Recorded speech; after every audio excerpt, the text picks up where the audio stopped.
Hello guys, நான் உங்கள் anime man. Dragon பால் சீரீஸில் ஏகப்பட்ட ஃபேன் சீரீஸ் இருக்குதுன்னு உங்கள் எல்லாருக்குமே தெரியும். ஆல்ரெடி நம்ம காக்குமேங்கிற ஒரு சீரீஸை கம்ப்ளீட் பண்ணியிருப்போம். இதுக்கப்புறம் ஆம்னிகோக்கு சீரீஸை எடுத்திருப்போம், ஆனால் அதை கண்டினியூ பண்ண முடியல. நிறைய பேர் கமெண்ட்ஸில் என்ன திட்டலாம் செய்கிறீங்க, இதை ஏன் போட மாட்டேறீங்கன்னு. ஆக்சுவலாக இந்த ஆம்னிகோக்கோடைய ஆத்தரே ரொம்பவே கம்மியான எபிசோட்ஸை மட்டும்தான் கவர் பண்ணியிருக்காங்க. இன்னும் அவரே அடுத்த எபிசோடு போடலை. அதனால தான் இந்த ஒரு ஆம்னிகோக்குவை இப்போதைக்கு என்னால் போட முடியல. அவங்க எபிசோடை போட ஸ்டார்ட் பண்ணதுக்கப்புறம் கண்டிப்பாக நம்மளும் எபிசோட்ஸை அப்லோட் பண்ணலாம். அது வரைக்கும் சும்மா இல்லாமல் இன்னொரு புது டிராகன் பால் சீரீஸை கவர் பண்ணலாம்னு இருக்கேன். எந்த ஒரு சீரீஸ் கம்ப்ளீட்டாக ஃபினிஷ் ஆகிட்டதால் இது எந்த ஒரு தடையும் இல்லாமல் வரும். இந்த சீரீஸில் கோகு வெஜிட்டா ஹீரோவாக இருக்க போகிறதில்ல. அவங்களுக்கு அடுத்து ஒரு நெக்ஸ்ட் ஜென்ரேஷன்ஸ் வராங்க. இவங்களை மையப்படுத்தின ஒரு கதையாக தான் இது இருக்க போகுது. சரியாக சொல்லணுன்னா இந்த கதை மோரோ ஆர்க்குக்கு அப்புறம் பல வருஷங்கள் கழித்து நடக்குது. கோகுவும் வெஜிட்டாவும் அவங்களுடைய கடுமையான ஹார்ட் ஒர்க்கால் மோரோவை எப்படியோ ஜெயிச்சிருப்பாங்க. அதுக்கப்புறம் ஏர்த்துக்கு வந்த பல ஆபத்தை இவங்க 2 பேராக நின்று தடுத்திருப்பாங்க. இதுக்கப்புறம் கோகு ஊபை ட்ரெயின் பண்ணுறதுக்காக போயிருப்பார். வெஜிட்டா தனியாக அவருடைய ட்ரைனிங் எடுத்திருப்பார். இதுக்கப்புறம் மறுபடியும் கோகுவும் வெஜிட்டாவும் இன்னொரு வாட்டி கிளாஷ் பண்ணியிருப்பாங்க. இதுக்கப்புறம் ஏர்த்துக்கு எந்த ஒரு பெரிய பிரச்சனையும் வரல. அதனால் கோகுவும் வெஜிட்டாவும் ஏர்த்லேயே தங்கி அங்கேயே பயங்கரமாக ட்ரைனிங் எடுத்து ரொம்பவே பவர்ஃபுல்லாக மாறிட்டாங்க. ஏர்த்துக்கு இப்போ வரைக்கும் எந்த ஒரு த்ரெட்டும் வராமல் தான் இருக்குது. ஆனாலும் கோகுவும் வெஜிட்டாவும் இம்மார்டல்ஸ் கிடையாது. அவங்களுக்கும் வயசுன்னு ஒன்று ஆகும் இல்லையா? அப்படி இந்த கதையில் கோகு வெஜிட்டா அவங்களுடைய முதிர் வயதை நெருங்கிக்கிட்டு இருக்காங்க. இப்போது இவங்களுக்கு அப்புறம் இந்த ஏர்த்தை யார் பாதுகாப்பாங்கிறது ஒரு பெரிய கேள்விக்குறியாக இருக்குது. கோகு வெஜிட்டாவுடைய இடத்த நிரப்புறதுக்கு யார் வர போகிறாங்கிறத சொல்கிறது தான் இந்த ஒரு சீரீஸ். இந்த சீரீஸுடைய நேம் டிராகன் பால் பிளட் லைன்ஸ். கதையுடைய துவக்கத்திலேயே புல்மா நம்ம எல்லாருக்குமே ஒரு கிரீட்டிங்ஸை பண்ணுறாங்க. கோகுவும் வெஜிட்டாவும் அவங்க புதுசாக உருவாக்கின அந்த ஒரு ட்ரைனிங் சேம்பரில் ட்ரைனிங் எடுத்துக்கிட்டு இருக்கிறதா சொல்கிறாங்க. புல்மாவுடைய ட்ரைனிங் சேம்பரை காட்டப்படுது. அதுக்குள்ளே கோகு வெஜிட்டா பயங்கரமான ஒரு பேட்டலை பண்ணிக்கிட்டு இருக்காங்க. கோகு வெஜிட்டாக்கு ஒரு கிக்கை விடுறாரு. அதுக்கப்புறம் ஒரு பவர்ஃபுல்லான பஞ்சை விடுறாரு. வெளியே சீச்சி இருந்துக்கிட்டு பேசிக்கிட்டு இருக்காங்க. இவங்க 2 பேரும் வெளியே சண்டை போட்டு ஒட்டுமொத்த பிளானட்டையே அழிக்காம நீ உருவாக்கின அந்த ஒரு ஸ்பேஸில் சண்டை போடுறது எனக்கு ரொம்ப நிம்மதியாக இருக்குங்கிற மாதிரி சொல்கிறாங்க. அதுக்கு புல்மா மோரோவோடு நடந்த அந்த ஒரு ஃபைட்டுக்கு அப்புறம் இந்த கோகு வெஜிட்டா வீடு தங்குறதே இல்லை. எப்போ பார்த்தாலும் ஏதாவது ஒரு இடத்துல ஸ்பேரிங் பண்ணுறேன்னு சொல்லிட்டு அந்த இடம் எல்லாத்தையும் நாசம் பண்ணுறாங்க. அதனால் இவங்களுக்கும் ஒரு ஸ்பேஸை உருவாக்கினா இவங்க எந்த ஒரு பிளானட்டுக்கும் போகாமல் இதுக்குள்ளேயே இருப்பாங்கன்னு நினச்சி தான் இந்த இடத்த நான் உருவாக்கினேங்கிற மாதிரி சொல்கிறாங்க. அதுக்கு கிரிலின் ஆனாலும் கோகு வெஜிட்டாவை நம்பி இந்த ஒரு ஸ்பேஸை விட முடியாது. ஏன்னா பிளானட்டையே அழிக்கக்கூடிய இவனுங்க அசால்ட்டாக இந்த சேம்பரை அழிப்பாங்க இல்லையாங்கிற மாதிரி சொல்கிறாரு. அதுக்கு புல்மா அது என்னவோ உண்மைதான், இவங்க 2 பேரும் பயங்கர பவர்ஃபுல்லான பீப்புள்ஸ் தான். ஆனாலும் நான் இந்த ஒரு சேம்பரை சாதாரணமாலாம் பில்ட் பண்ணலை. இந்த யூனிவர்ஸ்லேயே இருக்கிற ரொம்பவே பவர்ஃபுல்லான மெட்டீரியல்ஸ் எல்லாத்தையும் சேர்த்து வச்சு தான் இந்த ஒரு சேம்பரை நான் க்ரியேட் பண்ணியிருக்கேன். இதுக்காக எனக்கு விஸ்ஸே ஹெல்ப் பண்ணியிருக்காரு. இவர் தான் யூனிவர்ஸ்லேயே இருக்கிற பவர்ஃபுல்லான அந்த மெட்டீரியல்ஸ் எல்லாம் எனக்கு கொண்டு வந்து கொடுத்தாரு அப்படிங்கிற மாதிரி புல்மா சொல்கிறாங்க. ஸோ இந்த ஒரு சேம்பரை யார் நினச்சாலும் அழிக்க முடியாதுன்னு புல்மா ரொம்பவே பெருமையாக சொல்லிக்கிட்டு இருக்க கொஞ்ச நேரத்திலேயே அந்த சேம்பர் அதிருது. அதுக்குள்ளேருந்து பயங்கரமான சத்தமெல்லாம் வருது. பார்த்தா கோகுவும் வெஜிட்டாவும் ரொம்ப உக்கிரமாக சண்டை போட்டுக்கிட்டு இருக்காங்க. வெஜிட்டா ஒரு பக்கம் கோகுவை ரேஜ் பைட் பண்ணுறாரு. கோகு, உனக்கு வயசாகிட்டதால நீ ரொம்ப ஸ்லோவாகிட்ட, ரொம்ப ஓல்டாக மாறிட்டேங்கிற மாதிரி சொல்கிறாரு. உடனே கோகுக்கு கோவம் வந்துருச்சு. அவர் வெஜிட்டாவை சடனாக அட்டாக் பண்ணுறாரு. வெஜிட்டா அதை தடுக்க கோகு அவருடைய கமையமையாவை யூஸ் பண்ண வராரு. வெஜிட்டாவும் ஒரு பவர்ஃபுல்லான பிளாஸ்ட்டை யூஸ் பண்ணுறாரு. இவங்க 2 பேருடைய பிளாஸ்ட்டும் அப்படியே சேம் டைமில் மோதிக்குது. இந்த ஒரு பிளாஸ்ட்லேருந்து வெஜிட்டா எஸ்கேப் ஆகிட்டாரு. கோகுவும் இந்த ஒரு பிளாஸ்ட்லேருந்து எஸ்கேப் ஆகிட்டாரு. அதுக்கப்புறம் வெஜிட்டா கோகுவை அட்டாக் பண்ணுறாரு. ஆனால் கோகு அவருடைய இன்ஸ்டன்ட் டிரான்ஸ்மிஷன் டெக்னிக் மூலமாக அங்கேருந்து எஸ்கேப் ஆகிட்டாரு. வெஜிட்டாவுடைய பஞ்ச் வெறும் கிரவுண்டில் தான் இருக்குது. ஆனால் கோகு எஸ்கேப் ஆகி அங்கேருந்து ஓடிட்டாரு. இதை பார்த்து வெஜிட்டா செம கடுப்பாகிறாரு. ஆனால் கோகு அடுத்து எங்கே டெலிபோர்ட் ஆக போகிறாருங்கிறது வெஜிடாக்கு நல்லாவே தெரியுது. அதனால் இந்த கோகுவை இப்போ நான் ஒரே அடியில் காலி பண்ணுறேன்னு சொல்லிட்டு கோகு டெலிபோர்ட் ஆக நினச்ச இடத்த கரெக்டாக லாக் பண்ணி வெஜிடா அட்டாக் பண்ண போகிறாரு. ஆனால் கோகு அங்கேருந்தும் டெலிபோர்ட் ஆகி வேற ஒரு இடத்துக்கு போயிட்டாரு. அங்கே இருந்துக்கிட்டு கமையமையாவை வெஜிடா மேலே போடுறதுக்கு வராரு. வெஜிடா அசந்த நேரம் பார்த்து கோகு இந்த அட்டாக்கை போட வெஜிடா ஆல்மோஸ்ட் இதில் சிக்கிடுறாரு. கடைசி டைமில் வெஜிடாவும் இன்ஸ்டன்ட் டிரான்ஸ்மிஷனை யூஸ் பண்ணி அங்கேருந்து எஸ்கேப் ஆகிறாரு. இது கோகுக்கே செம்ம ஷாக்கை கொடுக்குது. அதுக்கப்புறம் கோகு எதிர்பார்க்காத டைமில் வெஜிடா ஒரு பஞ்சை விட்டு கோகுவை இந்த ஒரு பேட்டலில் வீட் பண்ணுறாரு. இந்த ஒரு பேட்டலில் தோத்த கோகு இதெல்லாம் நியாயமே இல்லை அப்படிங்கிற மாதிரி சொல்கிறாரு. ஆனால் வெஜிடா நான் இதில் ஜெயிச்சிட்டேன், அதுக்கு மேலே இதில் எதுவும் பண்ண முடியாதுங்கிற மாதிரி சொல்கிறாரு. உடனே கோகு கடுப்பாகி உன்கிட்ட இன்ஸ்டன்ட் டிரான்ஸ்மிஷன் டெக்னிக் இருக்கிறது எனக்கு மறந்து போச்சு, அதனால் நம்ம ஒரு ரீமேட்சை வச்சுக்கிட்டே ஆகணுங்கிற மாதிரி சொல்கிறாரு. அதுக்கு வெஜிடா என்கிட்ட இருக்கிற டெக்னிக்ஸை நீ மறந்துட்டீன்னா அதுக்கு நான் ஒன்றும் பண்ண முடியாது, அது உன்னுடைய தப்புங்கிற மாதிரி சொல்கிறாரு.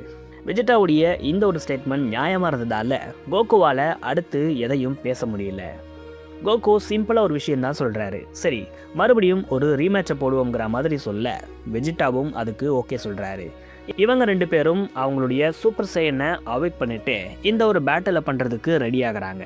ஆனால் புல்மா கிட்டேருந்து ஒரு வார்னிங் வருது. யாராலையுமே அழிக்க முடியாதுன்னு சொன்ன இந்த ஒரு சேம்பரே இவங்களுடைய பவர்ஸை தாங்க முடியாமல் திணறுது. கிட்டத்தட்ட இந்த ஒரு சேம்பர் இப்போது கண்டிப்பாக கூல்டவுன் ஆகியே ஆகணுங்கிற மாதிரி புல்மா சொல்கிறாங்க. அதனால் வேறு வழியே இல்லாமல் கோகு வெஜிடா இந்த பேட்டிலை ஸ்டாப் பண்ண வேண்டியதாக போயிடுச்சு. வெஜிடா அவருடைய நார்மல் மோடுக்கு வராரு, கோகுவும் அவருடைய நார்மல் மோடுக்கு வராரு. அதுக்கப்புறமும் பேசின புல்மா இப்போதைக்கு ஃபைட்டை கொஞ்சம் ஸ்டாப் பண்ணிவிட்டு ரெண்டு பேரும் போய் ஷவர் எடுங்கிற மாதிரி சொல்கிறாங்க. இதை கேட்ட கோகு, வெஜிடா நீ பயங்கரமாக நாத்தம் வீசுறியா, அதனால் போய் ஷவர் எடுக்க சொல்லி புல்மாவே உன்னை சொல்கிறாங்கிற மாதிரி கலாய்க்கிறாரு.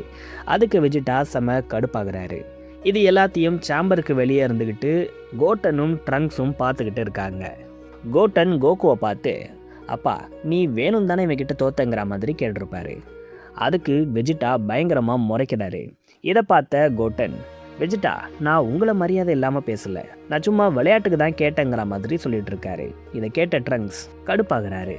ஆனால் கோட்டன் சும்மா விட்ட மாதிரி இல்லை, கோகு கிட்ட மறுபடியும் போய் நீ வேணும் தானே தோத்தங்கிற மாதிரி கேட்டிருப்பாரு. இந்த வாட்டி ட்ரங்க் செம்ம கடுப்பாகி, உன்னுடைய அப்பாவை விட என்னுடைய அப்பா பயங்கர பவர்ஃபுல், இது கூட உனக்கு தெரியாதாங்கிற மாதிரி கேட்பாரு. அதுக்கு கோட்டன், யாரை பார்த்து என்ன சொல்கிற, டோர்னமெண்ட் ஆஃப் பவரில் எங்கள் அப்பா தான் அதிக நேரம் அந்த ஒரு பேட்டிலில் இருந்தாருங்கிற மாதிரி சொல்கிறாரு. அதுக்கு ட்ரங்க்ஸ், மோரோவுடைய பேட்டில் அப்போ என்னுடைய அப்பா தான் பயங்கரமாக ஃபைட் பண்ணார், கோகு சும்மா தான் இருந்தாருங்கிற மாதிரி சொல்கிறாரு. இவங்க ரெண்டு பேருக்குள்ளே இப்போது பயங்கரமாக சண்டை போட்டுக்கிறாங்க. இதை பார்த்த கோகுவும் வெஜிடாவும் ஷாக் ஆகுறாங்க. புல்மா சீச்சு கிரிலினுக்கு என்ன பண்ணுறதுனே தெரியல. இவங்களும் இதை ஷாக் ஆகி பார்த்துக்கிட்டு இருக்காங்க. உடனே கோகு உள்ளே வந்து இவங்க ரெண்டு பேரையும் ஆஃப் பண்ணுறாரு. நானும் வெஜிடாவும் ரைவல்ஸ், நாங்கள் எப்போவுமே இப்படி ஃபைட் பண்ணிப்போம், இந்த ஒரு ரைவல்ரி தான் எங்கள் ரெண்டு பேரையும் பவர்ஃபுல்லாக மாற்றிருக்கு, ஆனால் நீங்கள் இந்த விஷயத்தில் சண்டை போட வேணாங்கிற மாதிரி கோகு சொல்லியிருப்பார். இதை கேட்ட வெஜிடா, ட்ரங்க்ஸ் நீ தேவையில்லாத விஷயத்தெல்லாம் பேசாத, வா நம்ம இப்போ இங்கேருந்து போகலாம்ங்கிற மாதிரி சொல்லியிருப்பார். உடனே கோகுவும் அங்கேருந்து கிளம்பியிருப்பார். கோகுவும் கோட்டனும் தனியாக பேசிக்கிட்டு போயிட்டுருப்பாங்க. அப்போ கோட்டன் கோகு கிட்ட சாரி கேட்குறாரு. நான் தேவையில்லாமல் நிறைய விஷயத்த பேசிட்டேன், என்னை மன்னிச்சிருங்கப்பாங்கிற மாதிரி கோட்டன் சொல்ல, அதுக்கு கோகு, பரவாயில்ல, நானும் வெஜிடாவும் ரைவல்ஸ், நாங்கள் எப்போவுமே இப்படி தாங்கிற மாதிரி சொல்லிட்டு இருப்பாரு. அதுக்கப்புறம் கோகு கோட்டன் கிட்ட ஒரு முக்கியமான விஷயத்த சொல்கிறாரு. அது என்ன விஷயம்னு கோட்டன் கேட்க, நமக்கு அப்படியே பேரலாக வெஜிடா அண்ட் ட்ரங்க்ஸுடைய கான்வர்சேஷனை காட்டுறாங்க. அங்கே வெஜிடாவும் ட்ரங்க்ஸ் கிட்ட ஒரு முக்கியமான விஷயத்த சொல்லணும்னு சொல்கிறாரு. அது என்னது அப்படிங்கிற மாதிரி ட்ரங்க்ஸ் கேட்க, இவங்க ரெண்டு பேருமே ஒரே விஷயத்தை தான் சொல்ல வர போகிறாங்க, அது என்னங்கிறத நமக்கு இப்போது ரிவீல் பண்ணுறாங்க. ஆமாம், இதுக்கு மேலே இந்த ஏர்த்தை நீங்கள் தான் ப்ரொடெக்ட் பண்ணணும், எங்களுடைய கடமை முடிஞ்சு போச்சுங்கிற மாதிரி கோகுவும் வெஜிடாவும் சொல்ல, இதை கேட்ட கோட்டன் ஒரு பக்கம் ஷாக் ஆகுறாரு, இன்னொரு பக்கம் ட்ரங்க்ஸும் ஷாக் ஆகுறாரு. உடனே வெஜிடா இதை பற்றி எக்ஸ்பிளைன் பண்ணிட்டு இருக்காரு. நாங்கள் இப்போ வரைக்கும் பயங்கரமாக போராடி இந்த ஏர்த்தை ப்ரொடெக்ட் பண்ணிக்கிட்டு வரோம், ஆனால் இதுக்கு மேலே எங்களால் இதை பண்ண முடியாது, அதனால் நீங்கள் தான் இனிமே இந்த ஏர்த்தை ப்ரொடெக்ட் பண்ணணும். கேக்கராட்டும் இந்த ஒரு விஷயத்தை கண்டிப்பாக கோட்டன் கிட்ட சொல்லியிருப்பான். ஸோ நீயும் கோட்டனும் சேர்ந்து தான் இந்த ஒரு ஏர்த்தை நானும் கோகுவும் ப்ரொடெக்ட் பண்ண மாதிரி ப்ரொடெக்ட் பண்ணணும்னு சொல்கிறாரு. இதை கேட்ட கோட்டன், நான் எதுக்கு இந்த ஏர்த்தை ப்ரொடெக்ட் பண்ணணும்? எங்கள் 2 பேரை விட நீங்கள் 2 பேரும் மில்லியன் டைம் ஸ்ட்ராங்கராக இருக்கீங்க. அப்படி இருக்கும்போது வீக்லிங்கான நாங்கள் எதுக்கு இந்த ஒரு ஏர்த்தை ப்ரொடெக்ட் பண்ணணுங்கிற மாதிரி கோட்டன் கேட்குறாரு. இதை கேட்ட கோகு, நீங்கள் இப்போது வீக்காக தான் இருக்கீங்க, அதை நான் ஒத்துக்கிறேன். ஆனால் நீங்கள் 2 பேரும் பயங்கரமாக ட்ரைனிங் எடுத்தால் நாங்கள் பண்ண எல்லா விஷயத்தையும் கண்டிப்பாக உங்களால் பண்ண முடியும். ஏன், எங்களை விட எஃபெக்டிவாகவே கூட நீங்கள் 2 பேரும் இந்த ஒரு விஷயத்தை பண்ணலாம். அதனால் நீங்கள் கடுமையான ட்ரைனிங் எடுத்து இந்த ஒரு ஏர்த்துடைய ப்ரொடெக்டராக மாறணுங்கிற மாதிரி கோகு சொல்கிறாரு. ஒரு பக்கம் இதை கேட்ட ட்ரங்க்ஸ், அப்போ நாங்கள் ஒரு சூப்பர் ஹீரோ மாதிரி மாறணும்னு சொல்ல வரீங்களா? எனக்கு ஒன்றுமே புரியலைங்கிற மாதிரி வெஜிடா கிட்ட கேட்டுக்கிட்டு இருப்பாரு. அதுக்கு வெஜிடா, நீ ஒரு சூப்பர் ஹீரோ கிடையாது ட்ரங்க்ஸ், நீ ஒரு வாரியர், நீ ஒரு ட்ரூ சையன். இந்த சூப்பர் சையன் ஃபார்மை அடையிறது எல்லாம் எனக்கு வாழ்க்கையுடைய மிகப்பெரிய லட்சியமாக இருந்துச்சு. ஆனால் நீ உன்னுடைய சின்ன வயசுலேயே அதை ரொம்ப எஃபர்ட்லெஸ்ஸாக பண்ண. ஸோ என்னை விட உனக்கு அதிகமான பொட்டென்ஷியல் இருக்குங்கிற மாதிரி ஒரு பக்கம் வெஜிடா சொல்லிக்கிட்டு இருக்க, நமக்கு அப்படியே பேரலாக கோகு என்ன சொல்கிறாருங்கிறதையும் காட்டுறாங்க. நாங்கள் உங்களை இந்த ஏர்த்தை ப்ரொடெக்ட் பண்ண சொல்கிறதால எங்களுக்கு வயசாயிருச்சு, இல்லைனா பேட்டில் பண்ணுறதுக்கு எங்களுக்கு இப்போது விருப்பம் இல்லைன்னு இல்லை. நாங்கள் உயிரோடு இருக்கிற வரைக்கும் இந்த ஏர்த்துக்காக போராடுவோம். ஆனால் எங்களால் இதை லைஃப் ஃபுல்லாக பண்ண முடியாது. ஏன்னா நாங்கள் இம்மார்ட்டல் கிடையாது. கண்டிப்பாக எங்களுக்கு அடுத்தது சில பேர் வந்தாகணும். அவங்க இந்த ஏர்த்தை ப்ரொடெக்ட் பண்ணி ஆகணும். அப்படி எங்களுக்கு அடுத்து உங்களை வர்றதுக்கு தான் நாங்கள் இப்போது ரெடி பண்ணுறோங்கிற மாதிரி கோகு சொல்கிறாரு. இது எல்லாத்தையும் கேட்ட கோட்டன், நீங்கள் சொன்ன மாதிரி கடுமையாக ப்ராக்டிஸ் பண்ணால் என்னாலையும் உங்களை மாதிரி பவர்ஃபுல்லாக மாற முடியுமாங்கிற மாதிரி கேட்குறாரு. முக்கியமாக இந்த காட்ஸுடைய பவர்ஸ் எல்லாம் எனக்கு கிடைக்குமாங்கிற மாதிரி கோட்டன் கேட்குறாரு. அதுக்கு கோகு, கண்டிப்பாக, ஆனால் நீ இப்போ இருக்கிற நிலைமைக்கு அந்த பவர்ஸ் எல்லாம் கிடைக்காது. நீ இன்னும் கடுமையாக ட்ரைனிங் எடுக்கணும். நீ நிறைய ஃபார்ம்ஸை அவைக் பண்ணணும். ட்ரங்கோட ஃபியூஸ்டானா மட்டும்தான் நீ பவர்ஃபுல்லாக தெரிகிற. அப்படி இல்லாமல் தனியாகவே நீ பவர்ஃபுல்லாக மாறணும். இதெல்லாம் பண்ணணும்னா நீ அதுக்கு பயங்கரமாக ட்ரைனிங் எடுக்கணுங்கிற மாதிரி கோகு சொல்ல, கட் பண்ணால் நமக்கு வேற ஒரு இடத்த காட்டுறாங்க. இந்த இடத்துல கோட்டனும் ட்ரங்க்ஸும் ட்ரைனிங் எடுத்துக்கிட்டு இருக்காங்க. இவங்க ஏர்த்துடைய டிஃபெண்டர்ஸாக மாறுறதுக்கு ஆல்மோஸ்ட் ரெடி ஆகிட்டாங்க. இங்கே ட்ரங்க்ஸ் கோட்டன் கிட்ட சொல்லிக்கிட்டு இருக்காரு, கோகுவும் வெஜிடாவும் சொன்னது உண்மைதான். நம்ம தான் அடுத்து இந்த ஏர்த்தை பார்த்துக்கணும். நம்ம இந்த ஏர்த்தை ப்ரொடெக்ட் பண்ணுற அளவுக்கு பவர்ஃபுல்லாக மாறணுங்கிற மாதிரி ட்ரங்க்ஸ் சொல்ல, கோவானும் அதை அக்செப்ட் பண்ணிக்கிறாரு. உடனே ட்ரங்க்ஸ், நம்ம கோகு வெஜிடாவை விட பவர்ஃபுல்லாக மாறணும். இந்த ஏர்த்தை அவங்க ப்ரொடெக்ட் பண்ணதை விட நம்ம இன்னமும் எஃபெக்டிவாக இதை ப்ரொடெக்ட் பண்ணணுங்கிற மாதிரி சொல்கிறாரு. உடனே இவங்க அவங்களுடைய ட்ரைனிங்கை ஸ்டார்ட் பண்ணுறாங்க. சூப்பர் சைன் ஃபார்மை அவைக் பண்ணிவிட்டு இவங்க பயங்கரமாக மோதிக்கிறாங்க. கோட்டனை விட ட்ரங்க்ஸ் ரொம்பவே ஃபாஸ்ட்டாக இருக்கார். அவருடைய அட்டாக்ஸும் ரொம்ப பவர்ஃபுல்லாக இருக்குது. ஒரு பக்கம் கோட்டன் திணறாரு. ட்ரங்க்ஸுடைய அட்டாக் ரொம்ப பயங்கரமாக இருக்குது. இவங்க 2 பேருடைய சூப்பர் சைனுமே ரொம்ப பவர்ஃபுல்லாக இருக்குங்கிற மாதிரி இங்கே காட்டுறாங்க. ஒரு கட்டத்துலலாம் கோட்டன் ஈஸியாக ட்ரங்க்ஸை புஷ் பண்ணிடுறாரு. காட்சிகள் மாறுது. நமக்கு மறுபடியும் கேப்சூல் காப்ஸை காட்டுறாங்க.